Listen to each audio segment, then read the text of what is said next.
So ito na mga kababayan, dito tayo. Baste Duterte, tinawag na pisot si BBM. Ano nga ba itong salitang pisot? Diba? Sabi ko nga sa inyo, uuwi si Digong nakagarapon pantay ang paa, kung hindi ipakrimit, may bulak sa ilong. Diba? So ito na mga kababayan, dito tayo, Baste Duterte.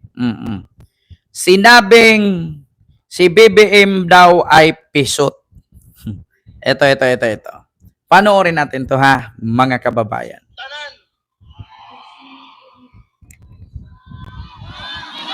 Wag yun. Giulan yun ta, pero naalang gihapon ng mga taga Davao dre, no? Salamat kayo, kato mga niantos kayo, kato mga rain or shine ng mga tao. Malipayon kayo kung awag mo ng awag, ang bisag giulan, tapos tingyawa ni ulanan eh. Diba? Nakita nyo, lumabas sa bunganga nila, puro mura. Wala kang nangampanya to ha. Sorti to. Rally to. Ang sinabi ba nila dito about ba sa improvement, progress ng Davao? Hindi. Ang lumalabas sa bunganga nila, pistingyawa, ulan na to, pistingyawa, pisot, putang ina. Yan yung laging naririnig ninyo sa mga bunganga nila. Wala kang maririnig na proyekto para sa ikapag-unlad, improvement, na wala kang maririnig sa mga bunganga ng mga Duterte, kundi utang ina, pistingyawa, buisit, bobo ka, tanga-tanga ka, putang ina ka. Wala kang marinig sa kanila na sinabi ngo, ang Davao gawin nating Dubai, ang Davao gawin nating Singapore. Wala kang marinig sa kanila. Ito pa, continue.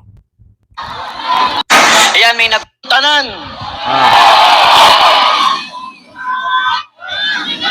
Wag yun. Giulan yun ta, pero naalang gihapon ng mga taga Davao dre, no? Salamat kayo, kato mga niantos kayo, kato mga rain or shine ng mga tao. Malipayon kayo kung awag mo ng awag, ang bisag giulan, tapos tingyawa ni ulanan eh. Giba mo, dili mo dato makita po. Natay ginaatubang karon nga sitwasyon. Ug tanawon ninyo, makita na magid po ninyo, karon mabati na ninyo ang intervention gyud sa administrasyon diri sa ato ang politika diri sa Davao.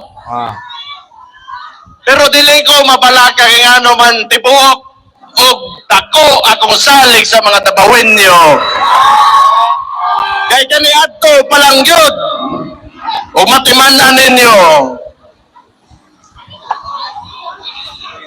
Kani adto palang si Rudy Duterte asa siya gikan. Panahon gatong nidagan si Rudy Duterte kontra si Bendy Guzman. Administrasyon niyang kalaban. Bilang lang kagapitan niyang kauban. Kisa'y gipili inyong mayor dere. Katong panahon, ang indagan na kuigsoon, ang kontra, Speaker of the House, the late Prospero Boy Nograles. No, I do not mean to disrespect him or anyone. Pero kinsa inyong gipili nga mayor dere? Diba? Tignan nyo, puro wala kang marinig sa kanila na salita na para sa ikaunlad, para sa pagbabago, puro yabang. Halos inangkin na ang Davao na akala mo sa kanila. Diba, mga kababayan? Dito tayo, sunod. Mga kababayan, dito tayo. Pakinggan ninyo ha. Ako isokon. Naging ni Congressman ko nga pinaya. Nga sila ini tayo dere sa komunidad. Ni anyo sila ang oban. Akong igsoon aning bongbong nga pisot, bongbong nga pisot. Bongbong nga pisot. Diba? Bongbong na pisot. Ibig sabihin ng pisot, supot, hindi tuli. Kaya sabi ko sa inyo mga kababayan, ganyan. Ganyan ang mga klasing tao na lumalabas sa bunganga. Ganyan gusto nyong iboto na politician. Ganyan gusto nyong mamuno sa inyong lugar. Okay lang naman kung ganyan, kung gumagalaw. Kung papasok ka, late, lasing, anong improvement? Anong aasahan ng mga susunod na henerasyon. O kayo, mga taga Davao City, may mga anak naman kayo siguro. Gusto ninyo na habang nangangampanya ang mayor ninyo, puro pagmumura? Baka paglipad ninyo ng ibang lugar, puro din kayo mura, baka masunto kayo bigla. Tignan nyo yung nagka-camping, umakyat sa bundok, nagmura, edi nasapak ng caretaker. Ya? Oh. Kaya isipin nyo yung mga ganun. Oo. Tignan mo, tinawag na supot si BBM. Eh, sino bang supot? Kung tatanungin mo ngayon, anong proyekto ni Baste versus sa proyekto ni BBM, may pakita ba siya? Ang pinasukan ninyo, politisyan, hindi artista. Kung umasta kayo, akala nyo mga artista kayo. Tandaan ninyo mga Duterte, hindi kayo artista, mga politisyan kayo. Dapat magyabang kayo yung mga proyektor achievement ang ipagyabang ninyo. Sir John Cortez, maraming salamat po sa yung super sticker. 'Di ba? Dapat ang ipagyabang ninyo project, ang ipagyabang ninyo nagawa. Hindi yung ipagyayabang ninyo yung confidential fund kung saan yun dinala, napakalaki, bilyones. 'Di ba? Ipagyayabang ninyo, ilang taong kang naninilbihan, anong nagawa? Wala kang marinig sa mga Duterteng nangangampanya kung hindi puro paninira. Tignan mo si Sara, nag-iikot kung saan-saan. Pagdating sa Maynila, tinira ang kalaban na nagbulgar sa baho niyang confidential. Pagdating sa Batangas, tinira si Jinky Luistro. Si Jinky Luistro nga ngayon may inilabas na hindi daw rehistrado ang law firm ni Sara at ng kanyang asawa. According kay Jinky Luistro yan. May challenge pa nga si Jinky Luistro eh. Pagdating mo naman sa ibang lugar, ganun, bibirahin na naman niya. Na alam niya na sa lugar na yan, kapag may kalaban siya, pupuntahan niya at bibirahin niya. Pero yung mga lugar na walang kalaban sa kanya, tahimik lang, hindi niya pinupunta. Napansin niyo ba, Sir Jeffrey? Napansin niyo ba? Pumunta siya mismo sa Maynila, doon sa kanal, sa Tondo. Bumibira kasi alam niya District 6, District 2 at District 3, binira siya ng mga kongresista doon. Si Valeriano, sino pa yon? Chua at si Abante. Binira kasi siya. Kaya binira niya din. Tapos pumunta siya ng Batangas nung nakaraang araw, binira niya si Luistro naman. May nakita ba kayong lugar na pinuntahan niya iba? Wala. Bukod doon. Ay may binira pa pala siya. Kaso lang hindi siya pinaupo, ay hindi siya pinapaakyat. Sa Iloilo, sinipa siya. Di ba? Napansin nyo yan, mga kababayan?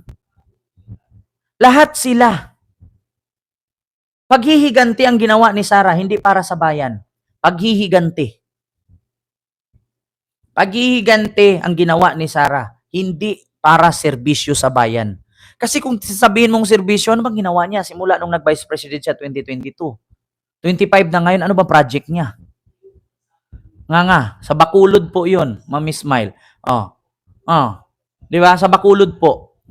Nga siya ngayon. Wala siyang proyekto. Buti pa nga si First Lady Lisa Araneta Marcos na sinabi ang nakulong sa Amerika, merong Pasig Esplanade.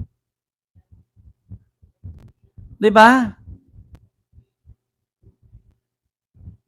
Kaya sa totoo lang mga kababayan, hindi ko na masyadong abaan yung issue na yan na tinawag ni Basting supot si BBM. Ay nako, wala naman kasi silang masabi talagang matino, mga kababayan. Lahat. Ang mga Duterte, hindi kayang mangampanya na magsalita ng proyektong nagawa nila. Wala silang ganun. Kada marinig ninyo sa pangangampanya, mura, lait, puna, paninisi, lahat ng marinig ninyo sa kanilang mga pinupuntahang sorte or pangangampanya. Ganun. Di ba? Ganun ang magiging kalabasan. Bakit? Wala naman silang may pagyabang. Anong ipagyabang nila? Ano bang nagawa nilang proyekto? Banta, pananakot. Ito mga DDS, tanong ko sa inyo, magsabi nga kay proyekto ni Baste, ni Sara, ni Pulong. Isa lang. Yung nakakatulong sa tao, hindi yung pambalot sa tinapa, ha? mag-endorso ng kandidato tapos maninisi. Totoo yan. Kigul. Di ba? Ma'am Ims Maka, mega love shout out. Oh, hindi talaga siya paakyatin doon sa Bacolod at sa Negros. Bakit? Sulit ka kamping pati Iloilo. Kakamping talaga yan dyan. At bakit ayaw ng mga taga Iloilo sa Duterte? Kung tutuusin nga ayaw ng mga taga Iloilo, Bacolod, Negros kay BBM. Bakit? Yan ang pinakamalaking kalaban ni Marcos Sr. pagdating sa asukal. Yung mga Ilonggo area, galit kay Marcos yan. Alam ko ang kwento dyan. Yung mga tubuhan, kasi napasara kasi ni Marcos Sr. yung mga negosyo nila noon. Yung mga sugar product nila. Kaya isa sa rason, nagalit ang mga Ilonggo sa Marcos. Kaya hanggang ngayon, kakamping solid yang mga yan. Ngayon lang nila minahal ang Marcos kasi tumiwalag na si Duterte at ang Marcos kasi ay nakipagkaisa, hindi nakikipag-away sa liberal. Yan ang totoo. May kwento kasi yan. Yun kasing mga nagmamay-ari dyan ng mga sugar industry dyan, napasara ni Apo Lakay noong panahong yun. Kaya galit yung mga Ilonggo kay Apo Lakay. Kaya sulit kakamping yang mga yan. Yes, Sir Adrian. Oo. Kaya nga, sabi ko sa inyo, research kayo. Walang masama, walang mawawala pag nag-research. Actually, marami namang nagbablog ng bakit nangyaring ganun, bakit sulit kakamping ang mga Ilonggo at never nagsuporta kay Marcos. Dahil doon sa kampanya, dahil sa produktong asukal na naipasara. Kasi actually, mga mansion-mansion yung mga bahay dyan, yung mga Ilonggo dati, may mga negosyong tubuhan yan. Yung mga anak niya napapaaral sa Europa, sa Amerika, kung saan-saan sa Australia. Kaya nga, yumayaman sila, tapos nagka-mansion, mga hacienda yan dyan mga farm. Kaya makikita mo dyan na puro mansion yung mga bahay dyan dahil yan sa negosyong asukal. Oo. Kaya yun ang nangyari. Galit sila kay Marcos, kaya naging sulid kakamping yang mga yan. Ngayon, napamahal sila kay BBM kasi alam naman nila na si BBM ay ang panawagan simula nung tumakbong presidente, unity. So, pagkakaisa. So, naintindihan na nila ngayon. Ngayon, ang mga Duterte, anong ginawa kay Lenny noon? Binaboy nila. So, galit ang mga Ilonggo. Diba? Hindi ko naman sinabing lahat ng Ilonggo, pero kung mag-history, magbasa kayo ng history, doon nyo yan malalaman. May origin po talaga ang conflict nila. Now you know na. Research nyo kung hindi ba totoo. Bakit ayaw ng mga Ilonggo kay Marcos? Pinasara ni Marcos doon yung sugar industry dyan. Iyan yung pangunahing hanap buhay ng mga Ilonggo. Yan yung kinukuhaan nila ng puhunan para pagpapaaral sa mga anak nila kasi yung mga anak nila nag-aaral yan sa Europa, sa Australia, sa Amerika. Halos sa mga Ilonggo, pag-accent niyan, hindi ko deserve, o hindi ko dyan ma-feel sa aking self, na feel ko din gid talaga na something's fishy talaga, gid ba? Diba? Kaya minsan, pag napansinin nyo, ang Ilonggo, pag nag-English yan, I need to drink water. Ilonggo na, British accent pa. Hindi ko gid mag-get over. Grabe, gid ang aking self. Yung aking na-feel talaga sa aking damdamin. Grabe, gid. Pag napansin niyo, di ba, mga slang yung iba, mga British accent, pero malambing pa rin. Hindi talaga, actually, yung ibang mga Ilonggo, hindi talaga makaget over.